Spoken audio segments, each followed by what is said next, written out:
Saudara sekalian, saya sudah menerbitkan beberapa buku, kumpulan cerita pendek, dan novel. Di antara buku kumpulan cerita pendek itu adalah Bidadari Meniti Pelangi yang dibukukan pada tahun 2005. Kumpulan cerita pendek yang kedua adalah buku yang ada di tangan saya ini. Judulnya Kehidupan di Dasar Telaga. Sebuah buku kumpulan cerita pendek yang diterbitkan oleh penerbit buku Kompas pada tahun 2020 dan baru saja dicetak. Dalam buku ini ada 17 cerita pendek yang keseluruhannya pernah dimuat di Kompas dalam kurun waktu selama 15 tahun. 15 tahun cerpen-cerpen itu dipublikasikan di Kompas Minggu dan kemudian dibukukan pada buku ini.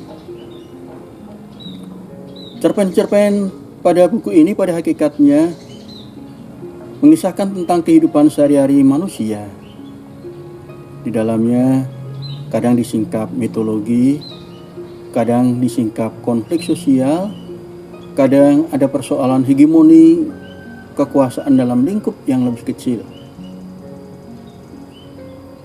Cerpen-cerpen dalam buku ini diantaranya Cermin Jiwa itu sudah memperoleh anugerah kebudayaan dari Menteri Pariwisata dan Kebudayaan pada tahun 2007.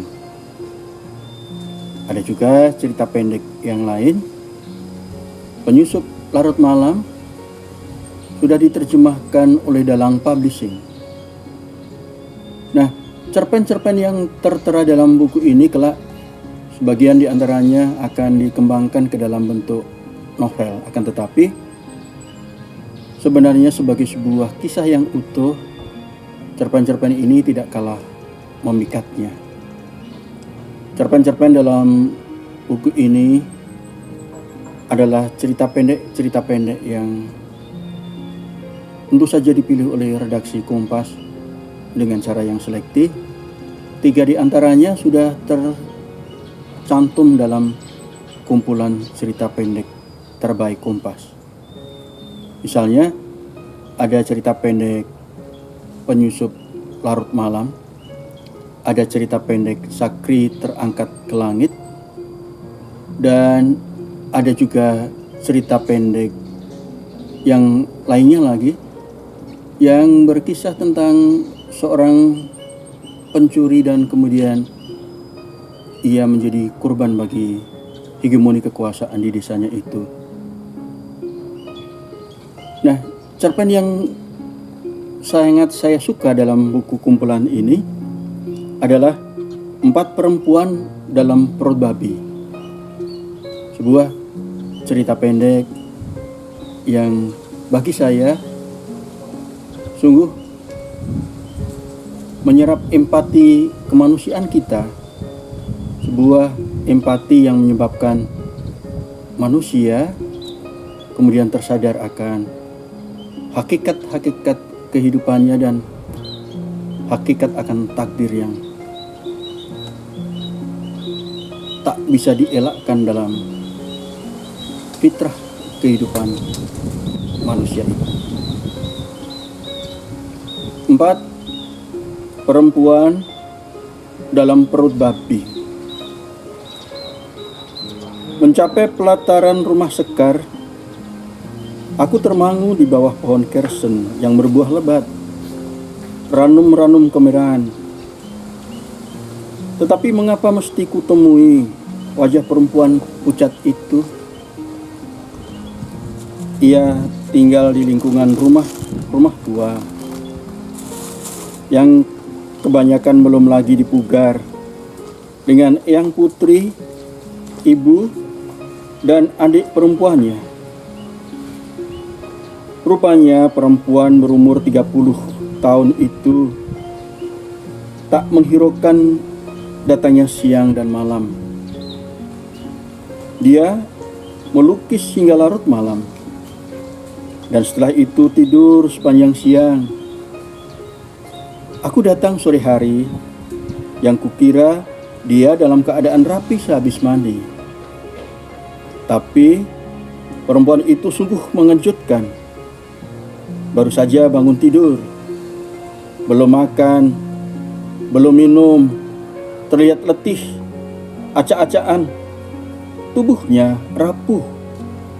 Tatapannya menerawang ke kehidupan yang jauh, menembus labirin buram, tabir waktu yang telah diluruhkan. "Kau mau beli lukisanku?" tanya Sekar sinis, seperti tak memerlukan kehadiranku.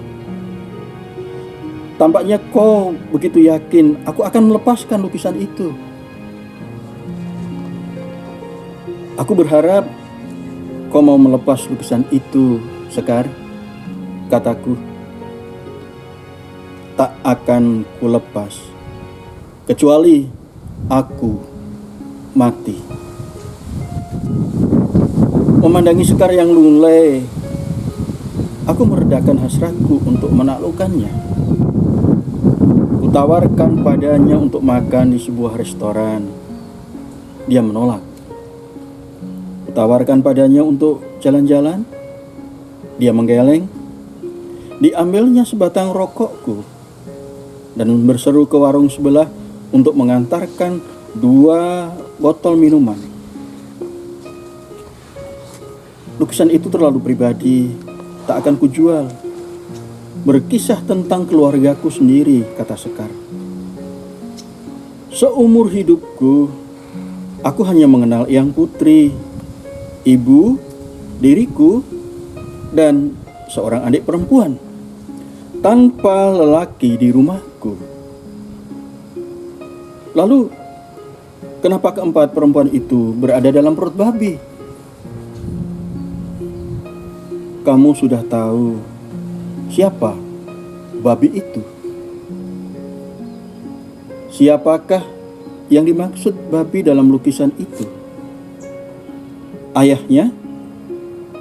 Lelaki brengsek yang telah merusak kehidupan keluarganya?" Dia selalu tertawa sinis bila aku bertanya siapakah yang dimaksud dengan babi dalam lukisan itu.